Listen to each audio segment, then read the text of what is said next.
Joining me in studio, you may have just heard the commercial just a few moments ago. For our friends at the Cabrillo Theatre, the Cabrillo Music Theatre down in Thousand Oaks, we always, whenever they have a new show coming up, we're lucky to get them in and talking to either Lewis, who's the artistic director there, or any of the stars of the show. In this aspect, we're very lucky because joining us to tell us about Grease, their musical opens a week from tomorrow. In studio with us right now is actor and director, and he directed this actual performance, this series of performances at Cabrillo Music Theatre. Barry Prohl is in studio with us right now. You may know that name. You may hear. I don't know that name. Who is that? Barry, yeah, and that's Barry right there. My mother called me by that name. And that's the last person. He's actually best known as he performed the role of Doody in the movie Grease. He was one of the 3 supporting T-Birds in Grease, and so Barry joins us in studio. Barry, how are you? I'm good, Jason. How are you? I'm very well. It's a pleasure to have you in here. The show is getting pretty close to opening. A week from tomorrow. The 12th. The 12th, that runs 2 weekends. Yes. Friday, Saturday, Sunday, and with 2 shows on that Saturday, and then Thursday, Friday, Saturday, and Sunday with 2 shows Saturday. And I believe the Thursday show is 7:30, if I'm not mistaken. It is, and the run wraps up on April 21st, which would be 2 weeks from this Sunday. So make sure you get out your tickets. Hurry and buy those tickets, folks. Tickets are available. And now we're done, right? That's all we needed to do. Hey, it's been great. Look at that. That was painful or painless, right? But we can't let you go that easy, Barry. We need to talk to you a little bit here.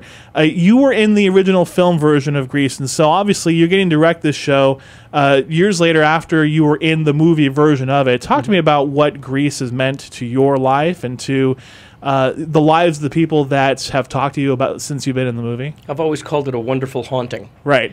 And my life with Grease actually preceded the film. I was a replacement for the role of Sonny, originally played by Michael Lembeck on the first national tour. Okay. And long story about how it came to be.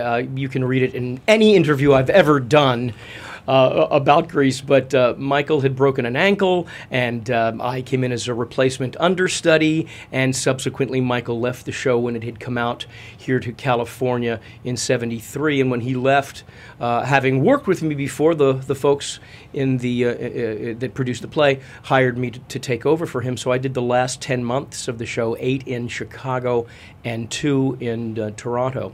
And actually the last Saturday matinee out here in at the Schubert Theatre, the long-gone Schubert Theatre. Yeah. So I had done that first national tour for that amount of time, so I had a fair amount of knowledge about how the show has always been done.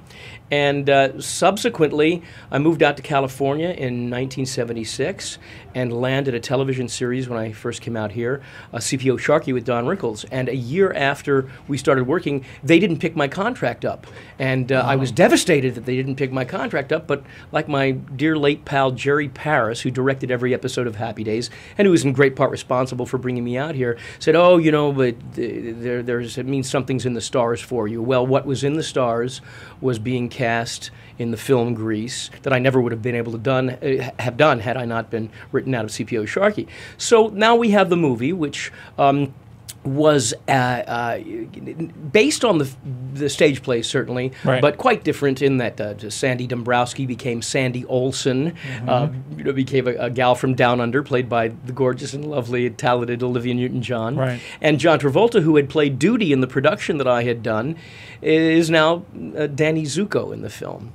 Yeah. And there's a race in the film. There wasn't a race in the play. Sure. There are different music as well. Many of the songs that you do know, Summer Nights and Grease Lightning, but Grease Lightning sung by Kenickie, not by Zuko, right? As it is. And Frankie Valli's big hit. And Frankie Valli, Grease is the Word, which was written by the Bee Gees, not in the play, had nothing to do with the play, hardly had anything to do with the movie, quite honestly. Yeah. But they kind of 70ized the film, a wonderful film. I mean, it has appealed to generation after generation. That, the teenage angst and boy meets girl and all that good stuff. Those universal thangs, and so when you come to see Cabrillo's production, you're going to see how it was originally done on the stage. The seed of what it became in the film. And who better to bring that, and then somebody who was involved in those early productions and who was even involved in the movie as well. Can we do this? I usually do traffic right around this time. So can I do a quick traffic update? Can you hang out for a little bit and we'll talk some more? Please we definitely got to talk about the show. Get those people home safely. Yeah, we got to make sure these people know where they're going. We'll come back. We'll talk more about you and some other people's involvement in the show, and talk more about the run as well. So we're in studio right now with Barry Pearl. He is directing Cabrillo Music Theater's version of Grease, which opens a week from tomorrow. He was also in the original 1978 movie of Grease as Doody, and several other people involved in the production were as well. So we'll talk about that coming up in just a bit. Keep it here for that. AM 1220 KHTS right now. Santa Clarita's hometown station, hometown station.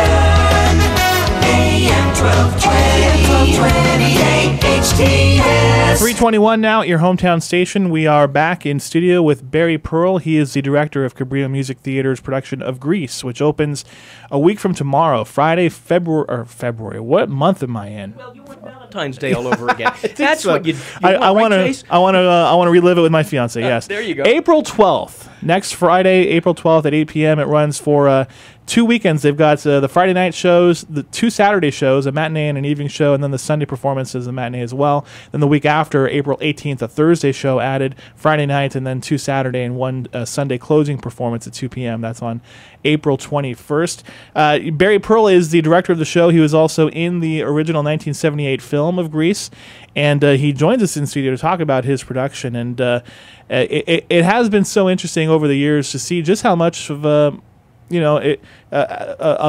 following and a fondness people have for the movie. There was a sequel. There was a TV show about casting for the Broadway show. Yes. Broadway's production has run, obviously, it runs all the time in regional theater and community theater, and so it must be pretty nice to be a part of that history of the show. It's.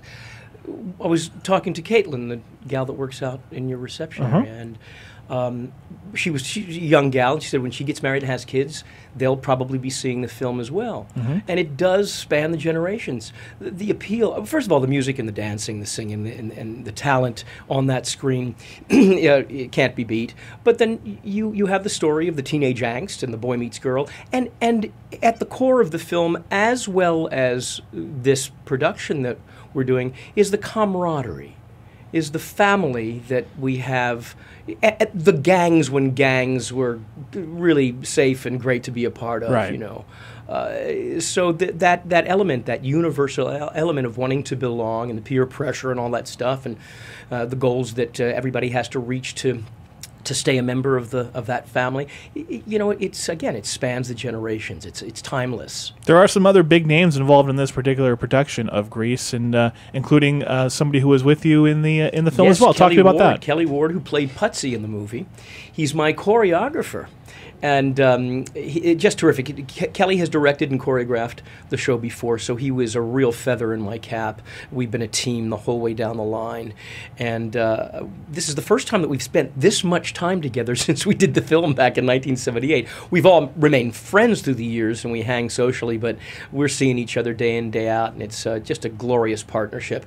And we have David O., not a member of the old Grease family, but he's our musical director, who is bringing such sweet tickling of your ears, folks, with the music in the show. And then old pal Adrian Zmed, who is one of the original Greasers. He's played Danny Zuko. He's done, I think he's done Vince Fontaine, if I'm not mistaken. He may have also done Teen Angel, if I'm not mistaken. Or this may be his first time. Right. And it was great. I begged and pleaded with him. Yeah, not so much.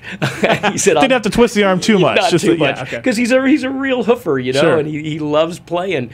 And we were thrilled to be able to bring him on board as Teen Angel. I got to tell people, if they haven't been to a show, and I've been to a couple now at the Cabrillo Music Theater. It's a beautiful facility you guys use down there. The Fred Cavley. I always mess that name up. Fred Cavley Theater in Thousand Oaks. Seat theater, yeah, gorgeous, it's massive. and so comfortable for the patrons. Also, just come and hang out in the theater. Just sit for a while. Maybe it'll encourage you to buy a subscription. Yeah, come and see the show. So once again, let me run through the details. It opens a week from Friday, April 12th, 8 p.m. And then there are Saturday 2 performances on Saturday, the Sunday matinee as well.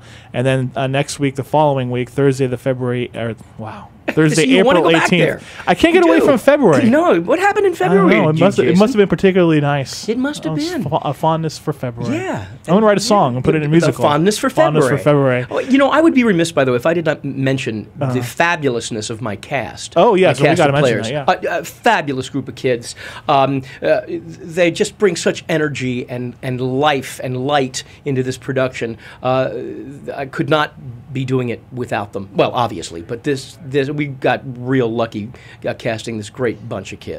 And people want to find out more about the show, they can get tickets. Go to CabrilloMusicTheatre.com, 2 L's in Cabrillo, and then Music Theater, R-E at the end.com. You can also get tickets through our website. We have a link over to Cabrillo, HometownStation.com. If you missed that web address, you're driving, you just want to go to HometownStation.com, you can follow the link over from there as well. More about Barry at his website, which is BarryPearl.com. You can find pictures from the production, which I'm looking at right now, Barry, as I talk to you. See this modern technological stuff. So we got it all synced up here. So BarryPearl.com, find out more about him and what he's up to and future projects, things like that.